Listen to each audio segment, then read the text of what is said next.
for the Satan. నిన్నటి దినాన మనము సైతాను గురించి ధ్యానించుకుంటూ వచ్చినాం. So we learned that the war between God and evil started in heaven. పరలోకమందు యుద్ధము జరుగుతున్నట్టుగా చూసినాము సైతానుకు దేవునికి మధ్య. Michael versus Lucifer. మైకల్ ప్రధాన దూత అయిన మికాయేలుకు సైతాన్ అయిన లూసిఫర్ కు మధ్య జరిగిన యుద్ధాన్ని మనం నిన్న ధ్యానిస్తూ వచ్చినాం. God forces versus the evil forces. దేవుని శక్తులు సైతాను శక్తుల మధ్యలో పోరాటం. And we also understood that the enemy has been defeated, the Satan has been defeated in heaven and he has been thrown to the earth. నిన్నటి దినాన మనం చూసిన విధంగా సాతాను పరలోకంలో దేవుని చేతిలో ఓడిపోయి మికాయేలు చేతిలో ఓడిపోయి భూమి మీదకి పడద్రోయబడినట్టుగా చూసినాం. So he has come with 1/3 of the angels with him and they became the demons together. They are living in this earth. సైతాను పరలోకంలో ఉన్న దూతలలో 3వ భాగాన్ని ఈడ్చుకుని భూమి మీదకి తీసుకొచ్చి సైతాను అనుచరులుగా సైతాను దూతలుగా చెప్పబడతా ఉన్నారు. So let us understand that Satan is not in heaven, not in the hell. He is in the earth. సైతాను పరలోకంలో లేడు, పాతాళంలో నరకంలో లేడు, కానీ భూమి మీద ఇటు అటు తిరుగుచున్నట్టుగా మనం చూసినాం. As per the 1 Peter chapter 5 verse 8, it says that Satan was roaming around in this earth. మొదటి పేతురు 5:8 ప్రకారంగా సైతాను ఈ భూమి మీద ఇటు అటు తిరుగుతున్నట్టుగా చూసినాం. He is not the sovereign God who can stay all the places at a time. వాడు సర్వాంతర్యామి కాదు ఒకేసారి అన్ని వైపులా ఉండడానికి. So he has to travel from place to place to be there. ఎక్కడ అవసరం ఉందో అక్కడ పని నిమిత్తము ఆ స్థలానికి వెళ్ళేవాడుగా సైతాన్ ఉంటున్నాడు. So when he thrown from the heaven, he had an access to heaven then and there. He will go to heaven and come back again to the earth. ప్రారంభ దినాల్లో సైతాను అప్పుడప్పుడు పరలోకానికి వెళ్ళి వచ్చేవాడు. And even you can see the book of Job. It says that Satan went to the heaven in God's presence to accuse or to complain about the believers on this earth. పాత నిబంధన గ్రంథ కాలంలో యోబు గ్రంథంలో కూడా మనం చూస్తాము సైతాను పరలోకానికి వెళ్తూ వస్తూ ఉండేవాడు. So his dwelling place is on this earth, not in heaven, not in hell. అప్పుడు కూడా వాడి నివాస స్థలము భూలోకమే, కానీ అప్పుడప్పుడు పరలోకానికి వెళ్ళేవాడు. But as per the Colossians chapter 2 verse 15, it says that Jesus Christ, he died on the cross of Calvary for our sins. He rose again from the dead, and after the resurrection of the Lord Jesus Christ, all the power has been removed from the Satan's life, and he was not allowed to go to heaven anymore.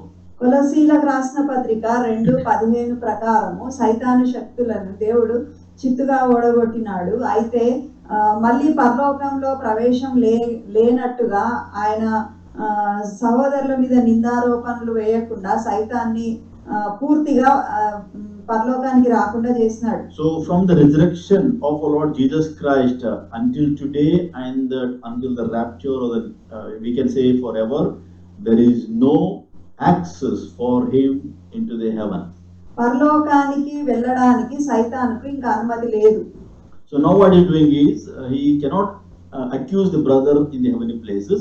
So he is accusing to the individual people and accusing in their conscience and telling them that you are so and so.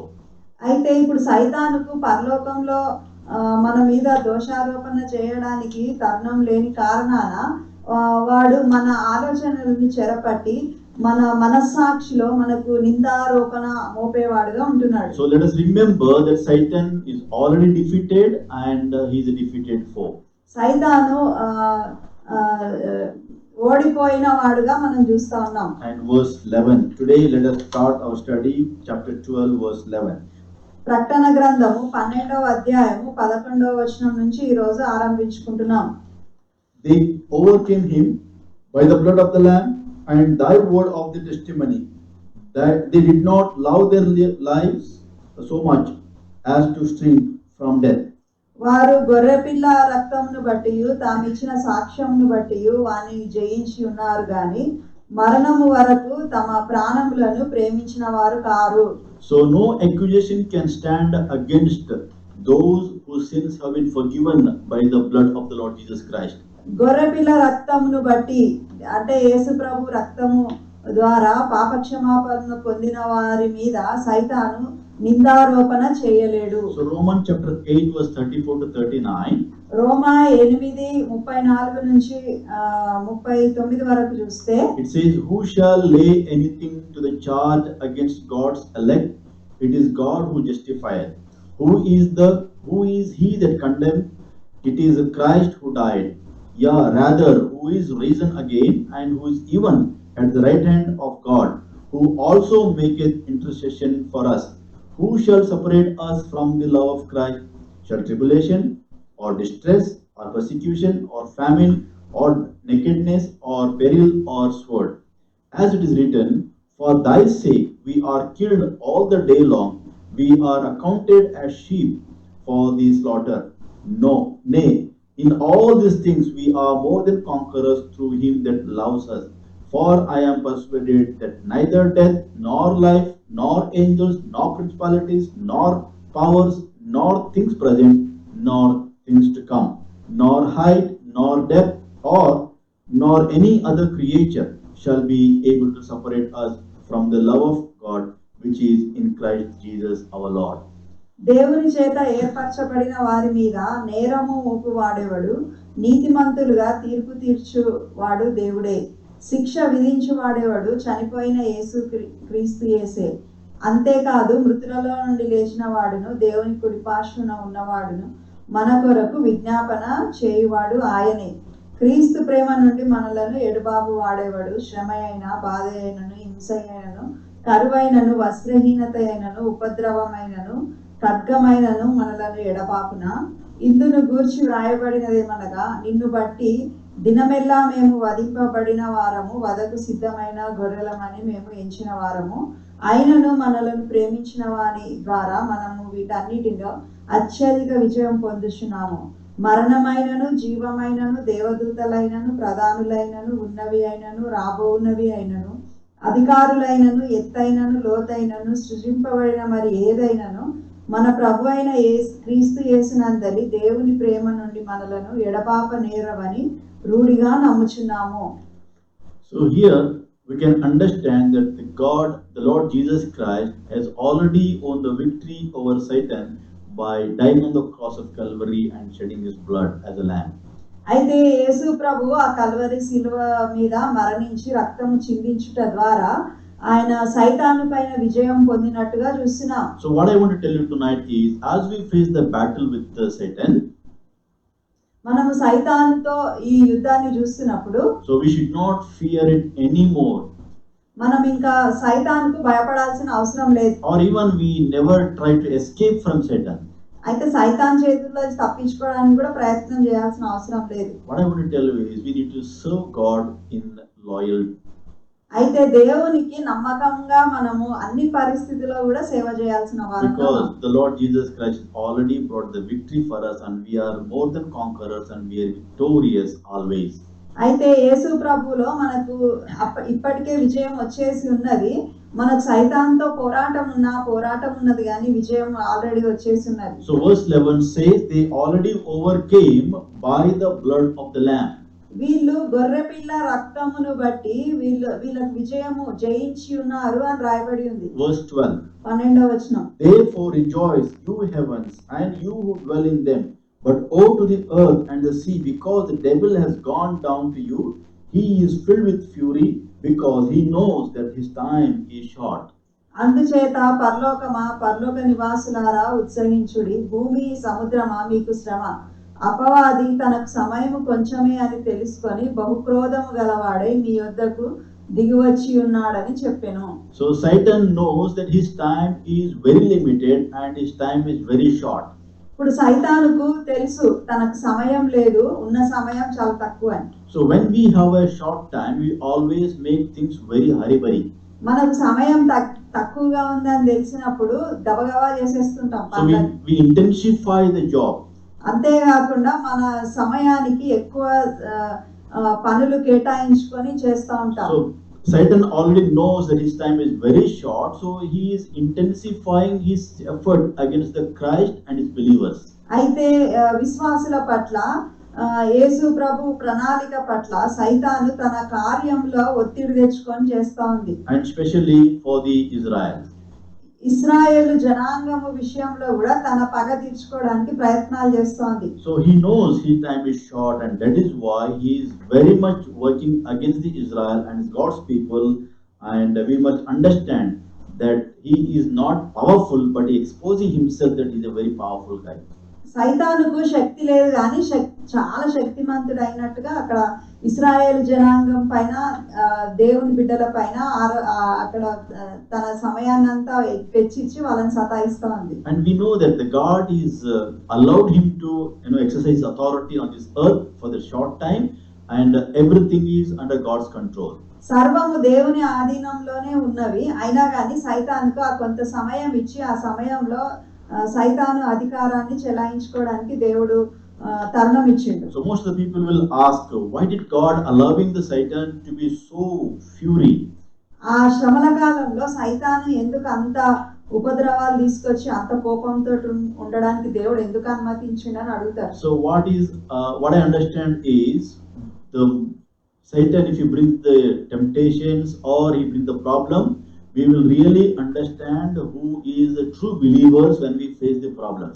మనకు సమస్యలు వచ్చినప్పుడే మనం నిజమైన విశ్వాసులమా కాదా అని తెలుస్తుంది కాబట్టి దేవుడు సమస్యను అనుమతిస్తాడు. So Satan to work, to bring a temptation for us, so that when we get temptation, the weak people, those who are having the very not strong faith in the Lord, they will be blown away. విశ్వాసంలో తక్కువగా అంటే బలహీనులుగా ఉన్న వాళ్ళు సమస్యలు వచ్చినప్పుడు పొట్టు వలె చెదిరిపోయే వాళ్ళుగా ఉంటున్నారు. So because of that, I feel the God has kept the Satan here to bring the true Christians, the true believers. అందుకే సైతానును ఇక్కడ దేవుడు అనుమతిస్తా ఉన్నాడు, ఎందుకంటే మనుషుల నిజ స్వరూపం వాళ్ళకి మనసులో ఉన్నాయని బయటపడడానికి. So Satan is desperately trying to recruit as great as many people for his side. అంటే సైతాను ఉద్దేశం ఏంటంటే చాలా మట్టుకు వీలైనంత మందిని తనతో పాటు నరకానికి తీసుకెళ్లాలని.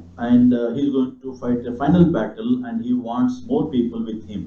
ఆయన యేసు ప్రభుతో చివరి యుద్ధము చేయనై ఉన్నప్పుడు ఆయన వైపు సైతాన్ వైపు చాలా మంది ఉండాలని మన కోరిక. But again we know that he is already defeated and he is not going to win anymore.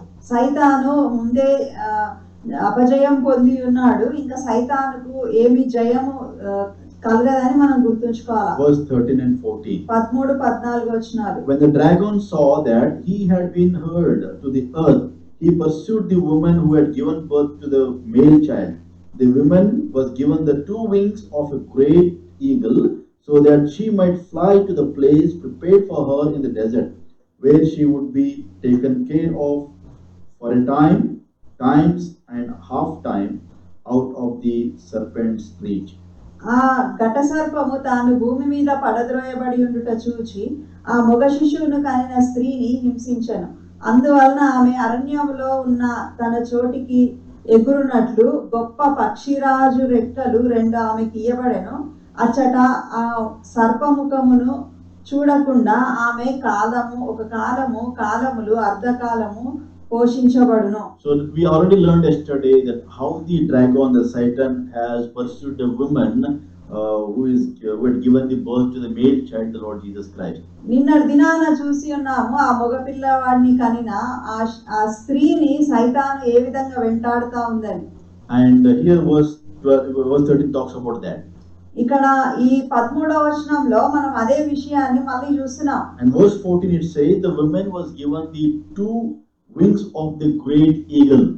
అయితే 14వ వచనంలో ఆ స్త్రీకి ఎగురునట్లు గొప్ప పక్షిరాజు రెక్కలు 2 ఆమెకి ఇవ్వబడెను. So it is not the actual wings of the eagle.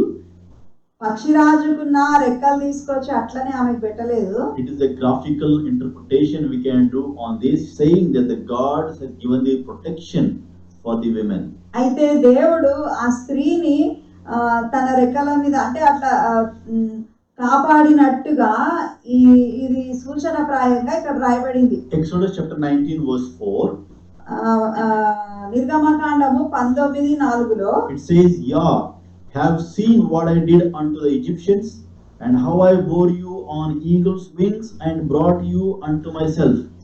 నేను ఐగుప్తీయులకు ఏమి చేసితినో మిమ్మును గద్దరెక్కల మీద మోసి నా యొద్దకు మిమ్మును ఎట్లు చేర్చుకొంటినో మీరు చూచితిరి. And even Psalm 91 verse 4 it says, కీర్తనలు 91:4లో "He shall cover thee with his feathers, and under his wings shalt thou trust. His truth shall be thy shield and buckler." ఆయన తన రెక్కలతో నిన్ను కప్పును, ఆయన రెక్కల క్రింద నీకు ఆశ్రయం కలుగును, ఆయన సత్యమును కేడమును డాలునై ఉన్నాడు. So wings often talks about the God's protection. రెక్కలు అని ఉన్న దగ్గర దేవుడు ఆయన భద్రపరిచే దేవుడు, మనల్ని కాపాడే దేవుడు అని సూచిస్తుంది. So eagle is the largest bird known in the Palestine. పాలస్తీనా దేశంలో ఈ పక్షిరాజు చాలా పెద్ద పక్షి అన్నిటికంటే. So the God has given the women, the Israelites, the protection like wings. They compared in the graphical way. అయితే ఇశ్రాయేలీయులకు ఈ రెక్కలతో ఆయన భద్రపరిచినాడు, వాళ్ళని కాపాడినాడు అని సూచనప్రాయంగా ఇక్కడ రాయబడింది. So how many days is it to protect? అయితే వీళ్ళు ఎన్ని రోజులు ఈ విధంగా భద్రపరచబడినారు? It says taken care of for a time and times and half a time. ఒక కాలము, కాలములు, అర్ధకాలం. So that means 1 year and times means 2 years and half time means half year. ఒక కాలము అంటే ఒక సంవత్సరము, కాలములు అంటే 2 సంవత్సరాలు, అర్ధకాలం అంటే సగం సంవత్సరం. So when you compare or when you add all these things, it becomes 3.5 years, and it can read verse 6. It says 1260 days, 1260 days.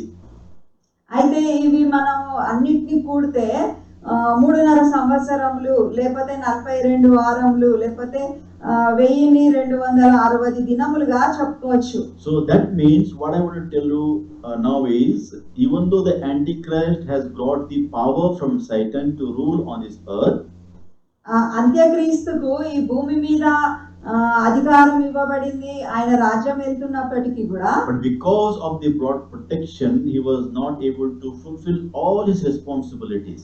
అయితే దేవుడు ఇశ్రాయేలు జనాంగమును ఈ విధంగా కాపాడుతూ వచ్చిన దాన్ని బట్టి వాళ్ళు చేయాలనుకున్న విషయాలను భూమి మీద చేయలేకపోతున్నారు. So this verse proves there is no rule of Antichrist as the Satan was intended to do.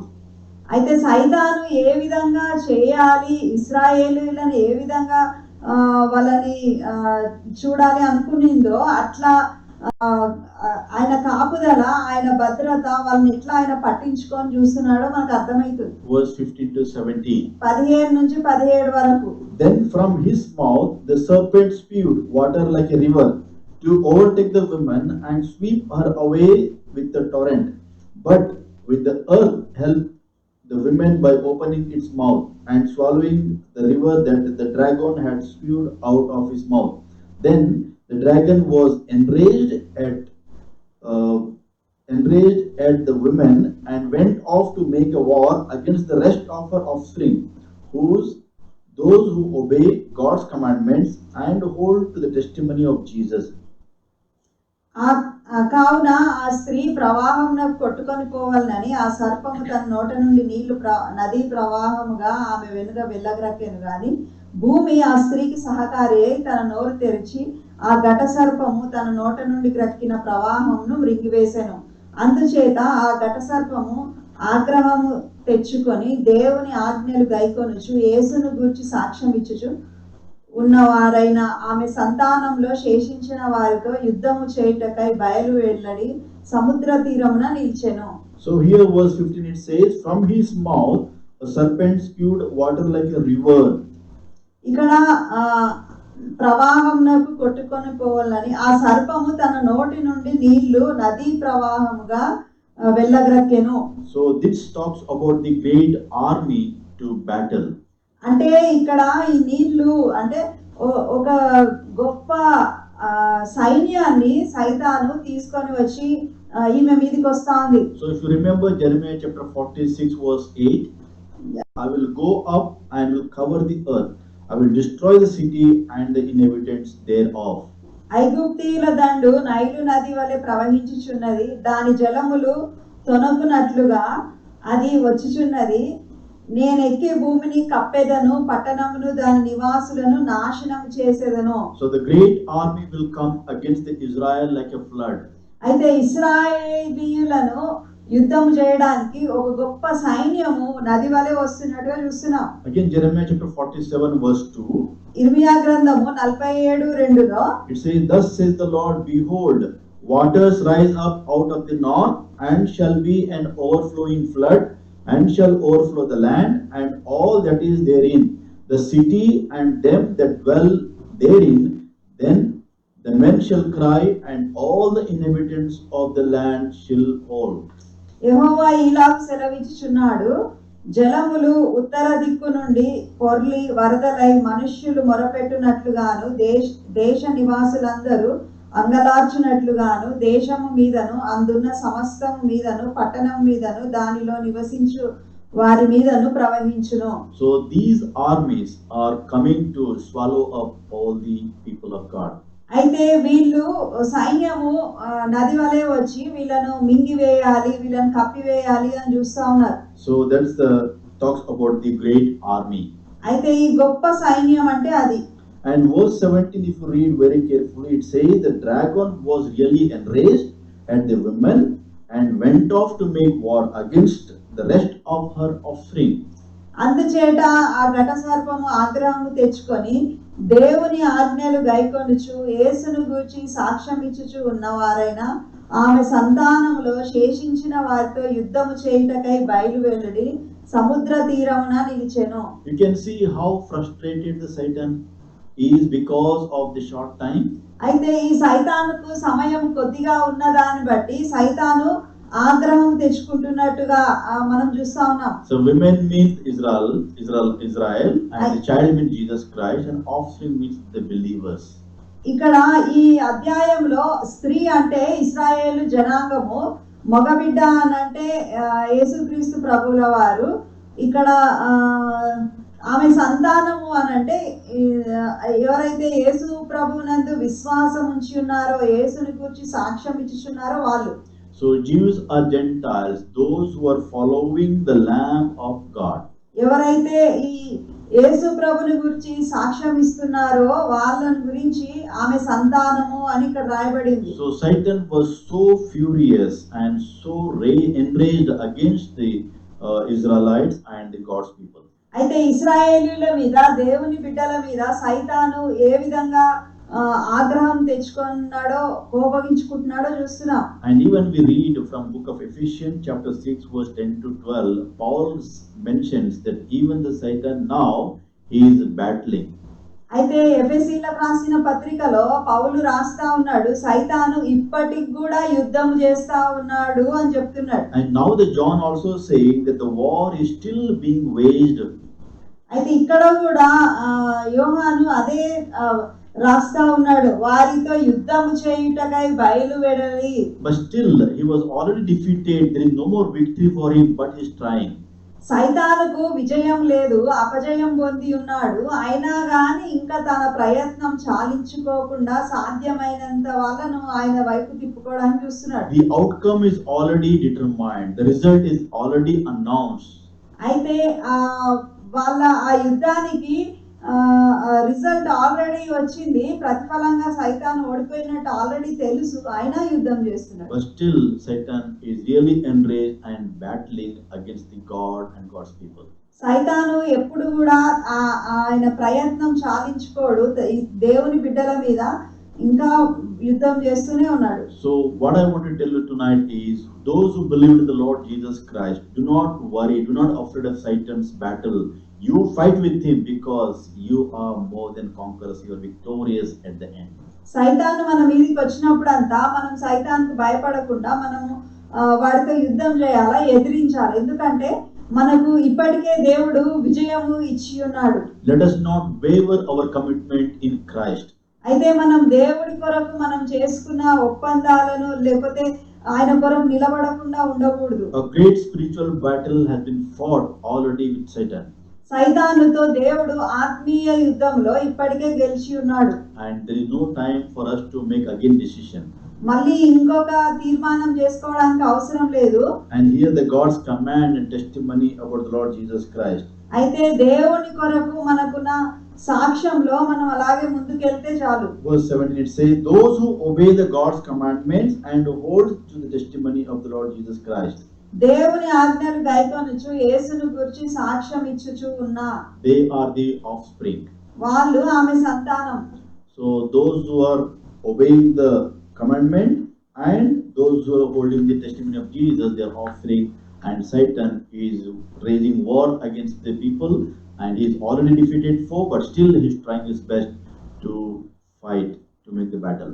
అయితే యేసును గురించి సాక్ష్యం ఇచ్చుచున్న వీళ్ళతో సైతాన్ పోరాడుతూ ఉంది, కానీ దేవుడు మనకు అధిక విజయం ఇచ్చేవాడుగా ఉంటున్నాడు.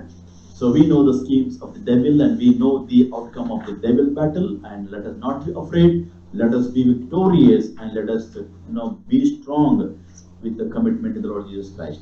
అయితే దేవుని కొరకు మనం గట్టిగా నిలబడిన వారమై సైతాను తంత్రంలో ఎరిగిన వారమై సైతానును ఎదిరిస్తూ ముందుకెళ్ళాలి. Chapter 13 verse 1. 13వ అధ్యాయము మొదటి వచనం. And the dragon stood on the shore of the sea, and I saw a beast coming out of the sea. He had 10 horns and 7 heads, with 10 crowns on his horns, and on each head a blasphemous name.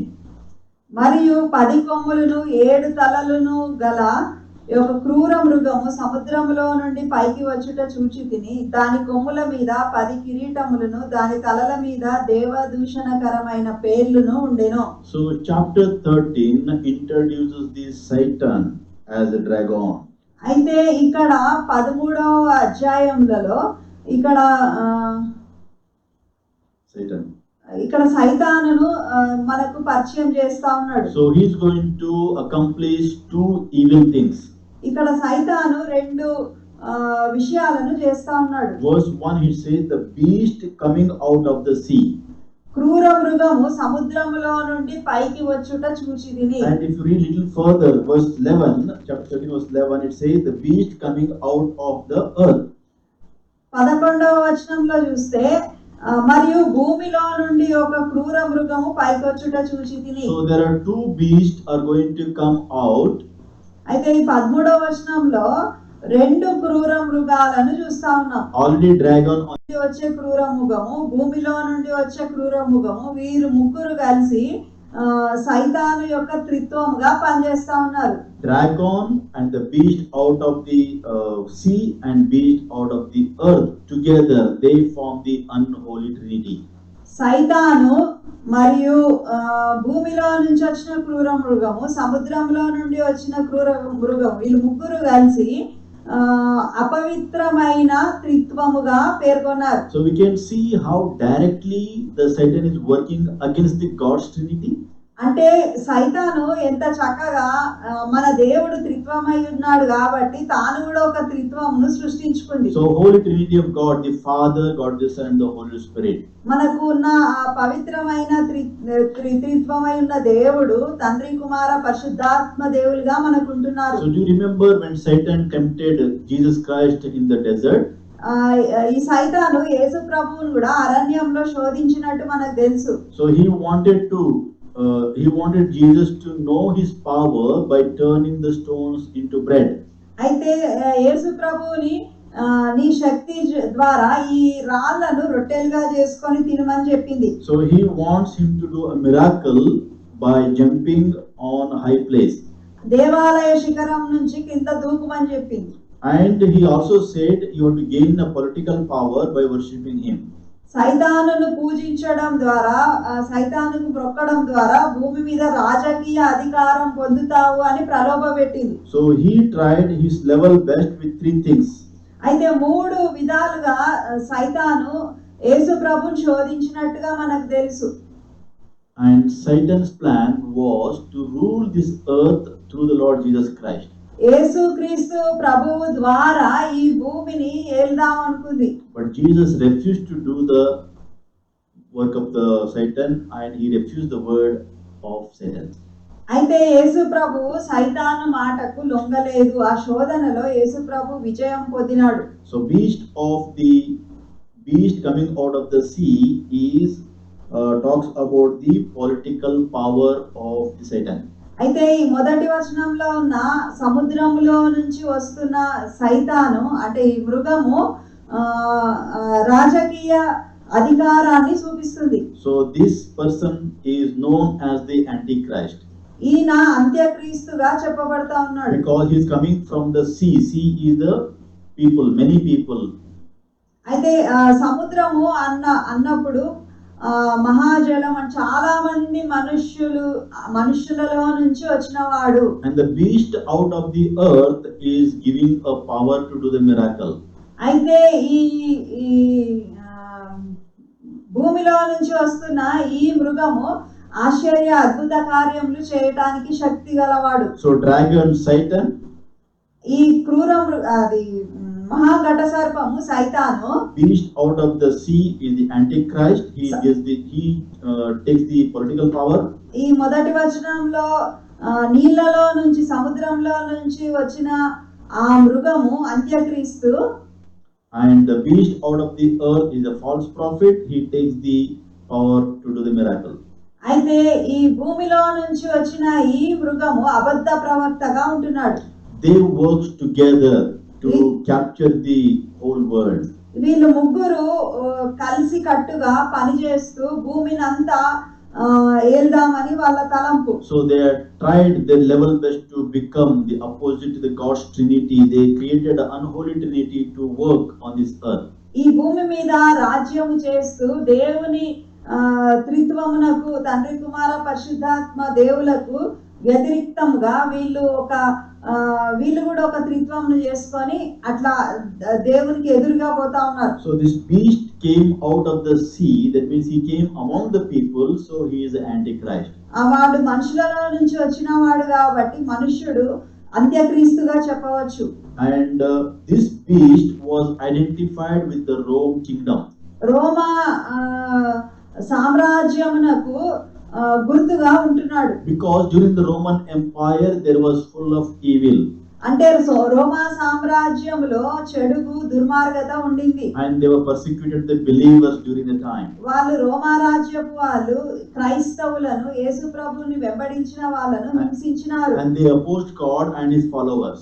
యేసు ప్రభువుని అనుసరించే వారిని వాళ్ళు చాలా హింసించి ఉంటున్నారు. So this beast out of the sea symbolizes the Antichrist.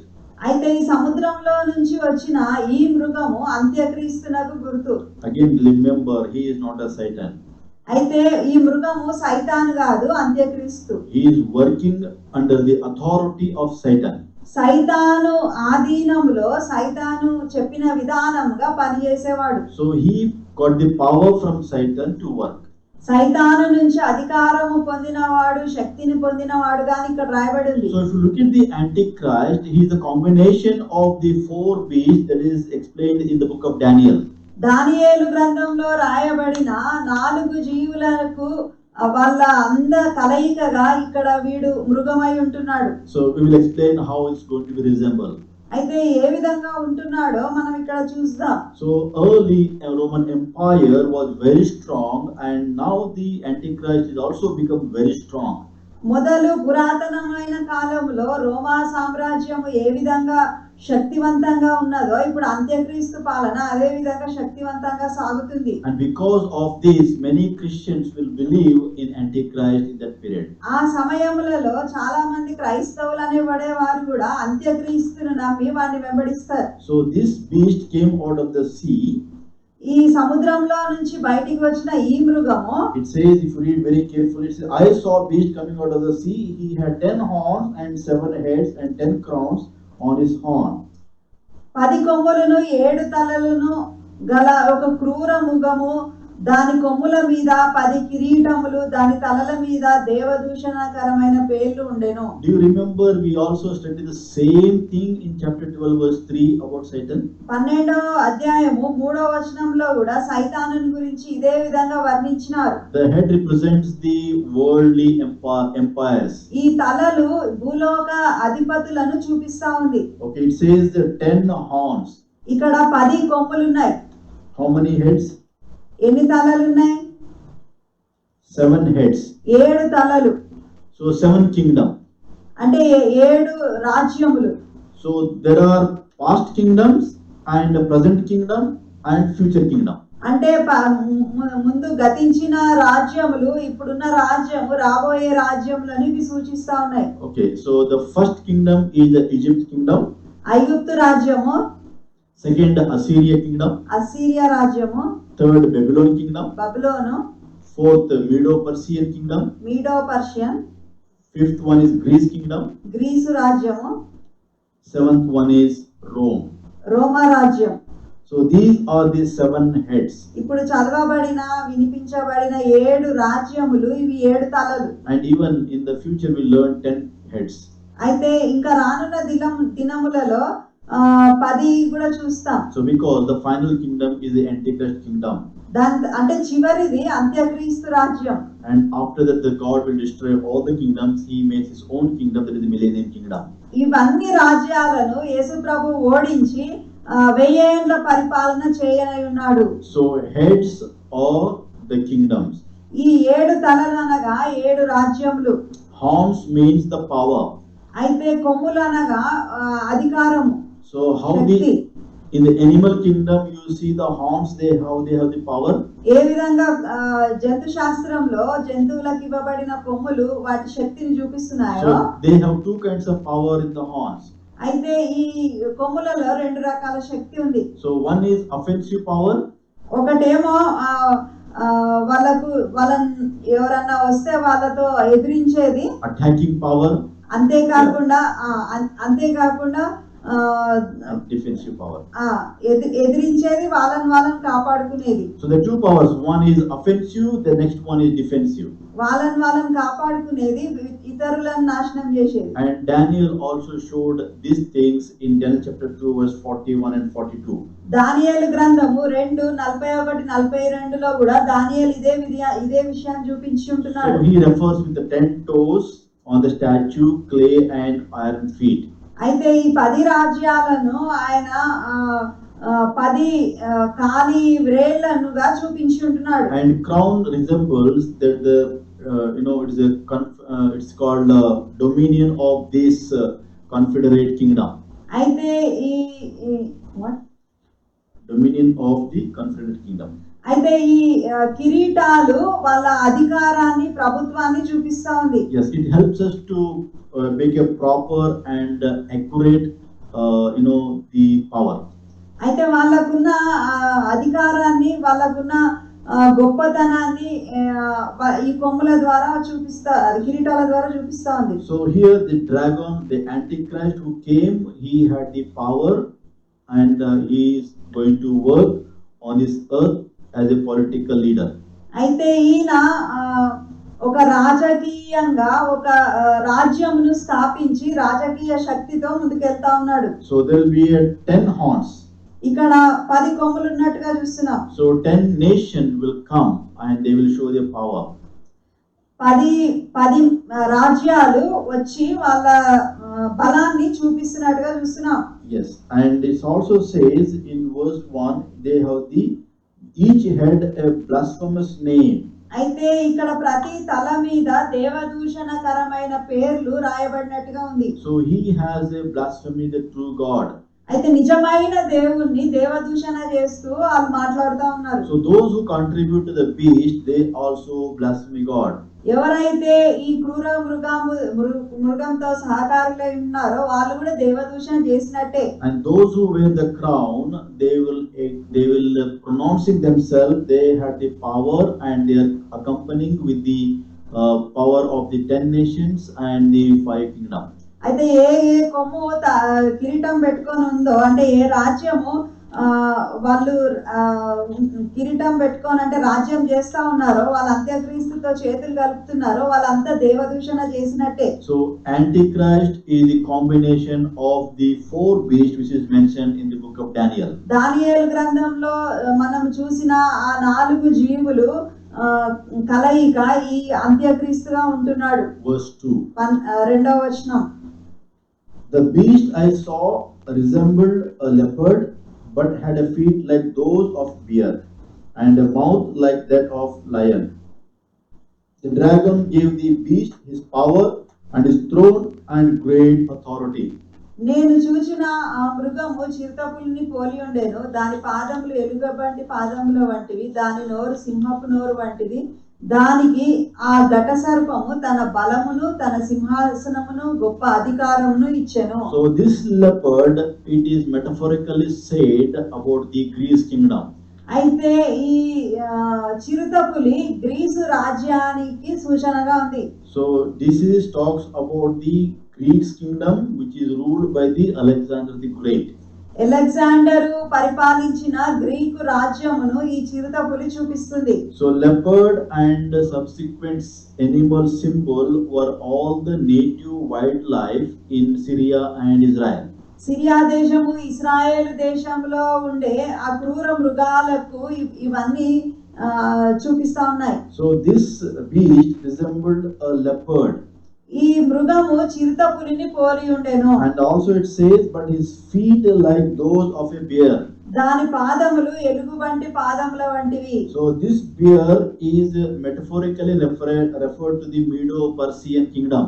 అయితే మీడో Persian రాజ్యమును ఇది చూపిస్తా ఉంది. So that kingdom is very furious and very strong and is combined with its great stability. అయితే ఆ మీడో పర్షియన్ రాజ్యము ఎంతో స్థిరత్వము గలదై ఆ కాలంలో ఎంతో శక్తివంతంగా ఉన్నది. And his mouth like that of a lion. సింహము వంటి నోరు ఉంది. So that is metaphorically, refers as an Babylonian empire. బబులోను రాజ్యముగా ఈ దాని నోరు చూపిస్తా ఉంది. So how the Babylonian empire was all consuming power and they extended their domain to different places. That is why they were very powerful. అయితే వీళ్ళు స్థిరత్వము గలవారై సమస్తమును గెలుచుకుని వచ్చేవారుగా ఉంటున్నారు. And it says the dragon gave the beast his power and great authority. ఆ ఘట సర్పము తన బలమును, తన సింహాసనమును, గొప్ప అధికారమును ఇచ్చెను.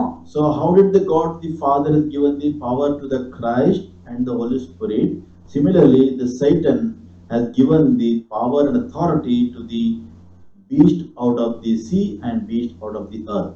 ఏ విధంగా తండ్రి అయిన దేవుడు కుమారుడైన యేసు ప్రభువుకు పరిశుద్ధాత్మ దేవునికి అధికారం ఇచ్చి ఉంటున్నాడో, అదే విధంగా ఈ సైతాను కూడా ఈ భూమిలో నుండి వచ్చే క్రూర మృగము మరియు సముద్రంలో నుంచి వచ్చే క్రూర మృగానికి తన బలాన్ని, అధికారాన్ని ఇస్తా ఉన్నాడు. So how the Son and the Holy Spirit works under the authority of the Father, how they obey the God's Father command.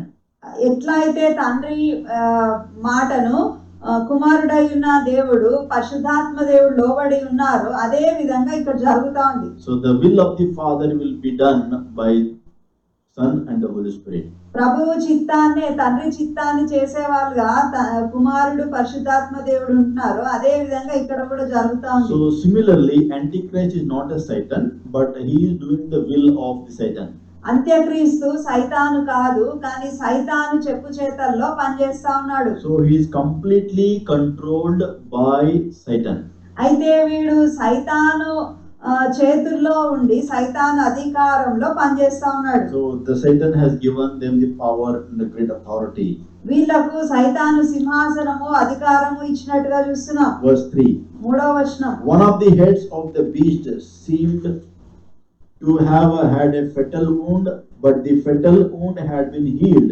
The whole world was astonished and followed the beast. దాని తలలో ఒక దానికి చావు దెబ్బ తగిలినట్టుండెను. అయితే ఆ చావు దెబ్బ మానిపోయేను గనుక భూజనులందరూ మృగము వెంట వెళ్ళుచు ఆశ్చర్యపడుచుండిరి. So beast is the Antichrist ఈ మృగము అంత్యక్రీస్తుగా ఉన్నాడు. and he works like a false messiah, అయితే వీడు అబద్ధ మెస్సయ్యగా ఉంటున్నాడు. and he will always counterfeit the Lord Jesus Christ. యేసు ప్రభువును ఎప్పుడు ఎదిరించేవాడుగా యేసు ప్రభువులాగా చేస్తా ఉన్నాడు. So even further verses will understand he also does the false resurrection. అంటే యేసు ప్రభు పునరుద్ధానుడు అయినందుకు తాను కూడా ఒక అబద్ధపు పునరుద్ధానం అన్ని నకిలీ వేషాలు వేస్తా ఉంటాడు. So here the word of God says they had the fatal wound and the fatal wound has been healed. ఆ చావు దెబ్బ మానిపోయేను, చావు దెబ్బ తగిలినట్టుండేను, అయితే ఆ చావు దెబ్బ మానిపోయేను. So here they saw the miracle they were doing on this earth.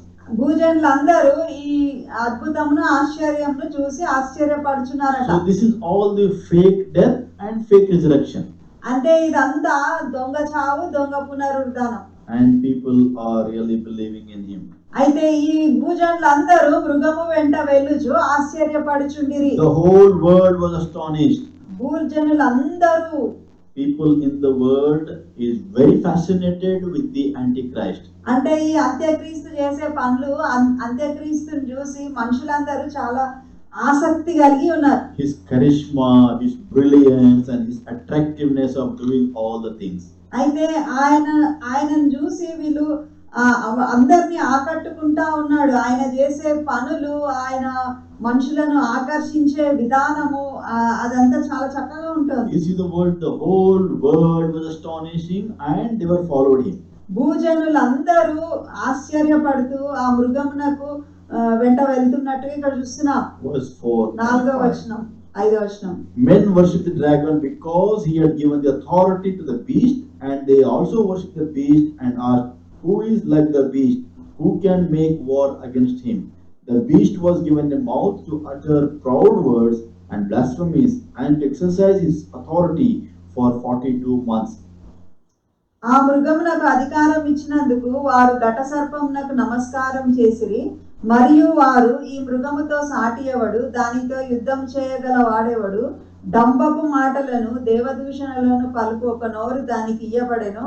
మరియు 42 నెలలు తన కార్యము జరపన అధికారము దానికి ఏర్పాటాయెను. See, because of the charismatic way or the brilliant way they're doing the fake death and resurrection, వీళ్ళు వాళ్ళ ఆకట్టుకునే విధానముతో మనుషులు వాళ్ళ వెంబడి అట్లా ఆకర్షితులు అవ్వాలని చెప్పి వీళ్ళు ఒక నకిలీ మరణము, నకిలీ పునరుద్ధానమును చేసుకున్నారు. and because of that people were started worshipping the dragon.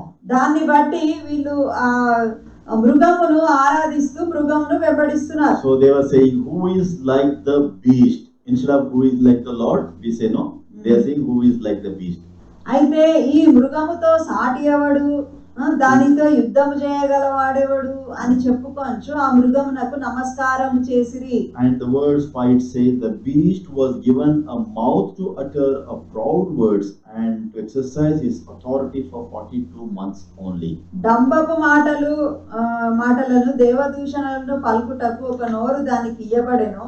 మరియు 42 నెలలు తన కార్యము జరపన అధికారము దానికి ఏర్పాటాయెను. So again we can see the power has been limited to this beast. అయితే దేవుడు ఈ మృగానికి అధికారము ఇచ్చినా గాని దాన్ని ఆధీనంలో ఉంచుకున్నాడు. Can we understand the God's authority and control over the whole world? భూమి మీద దేవునికి అధికారం ఉన్నట్టుగా మనం ఇక్కడ చూస్తున్నాం. So God is the one who established the limit for this Antichrist. ఈ అంత్యక్రీస్తుకు కూడా అధికారము, కాలము దేవుడు నిర్ణయిస్తున్నాడు. So he will be allowed to speak and operate very effectively. డంబపు మాటలు మాట్లాడడానికి, భూమి మీద అధికారం చెలాయించడానికి అనుమతి ఇవ్వబడింది. That is only for how many days? 3.5 years. అది కేవలము 3.5 సంవత్సరములే అన్నట్టు ఇక్కడ రాయబడి ఉంది. 42 months only. 42 వారములు అని ఇక్కడ రాయబడి ఉంది. So I think what I want to say is he is like a power orator. అంటే ఆ అధికారము చెలాయించేవాడుగా అక్కడ కనిపిస్తా ఉన్నాడు. He was a Sodomites. అంటే ఈయన గుణాలు చూస్తే సొదోములో ఉన్న పాపము ఈయన లోపల ఉన్నట్టు కనిపిస్తుంది. And a bodybuilder. అంటే ఆ శరీరము అట్లా బాగా పౌష్టికంగా ఉండి మనుషులను ఆకర్షితులను చేసి పాపంలో పడేసేదిగా. And this 1260 days, the 42 months are the time of trouble of Jacob. అయితే ఇది యాకోబు శ్రమగా చెప్పబడింది. Jeremiah chapter 30 verse 7. ఇర్మియా గ్రంథము 30 అధ్యాయము 7వ వచనంలో It says the time of a trouble of Jacob. యాకోబు శ్రమగా ఇది పేర్కొనబడింది. And if you read the book of Daniel, it talks about the 70th week. దానియేలు గ్రంథంలో దీనిని 70 వారములుగా 70వ వారంగా పేర్కొనబడింది. And Matthew chapter 24 verse 15, it says the great tribulation time. మత్తయి సువార్త 24వ అధ్యాయంలో ఇది మహాశ్రమలు అని రాయబడి ఉన్నాయి. So first half, the Antichrist tried to establish himself. మొదటి 3.5 సంవత్సరములు అంత్యక్రీస్తు తన రాజ్యాన్ని స్థాపించాలని చూస్తున్నట్టుగా చూసినాము. But again he continues 42 months more. అయితే ఇంకా 42 సంవత్సరాలు వాడు భూమి మీద ఈ విధంగా ఉంటున్నాడు. So this is all about the Antichrist beast coming out of the sea. నీళ్ళలో నుంచి సముద్రంలో నుంచి వస్తున్న ఈ మృగము ఎవరో కాదు, అంత్యక్రీస్తు. అయితే ఆయన పరిపాలన ఈ విధంగా జరుగుతా ఉంది. So we'll be right back tomorrow with the next Facebook live of this series, beginning with chapter 13 verse 6. రేపు ఇదే సమయంలో మళ్ళీ ఇంకొక ఫేస్బుక్ లైవ్ ద్వారా మళ్ళీ మనం కలుసుకుంటాము. ప్రకటన గ్రంథము 13వ అధ్యాయము 6వ వచనం నుంచి ధ్యానించుకుంటాం. Let us pray. ప్రార్థన చేసుకుంటాం.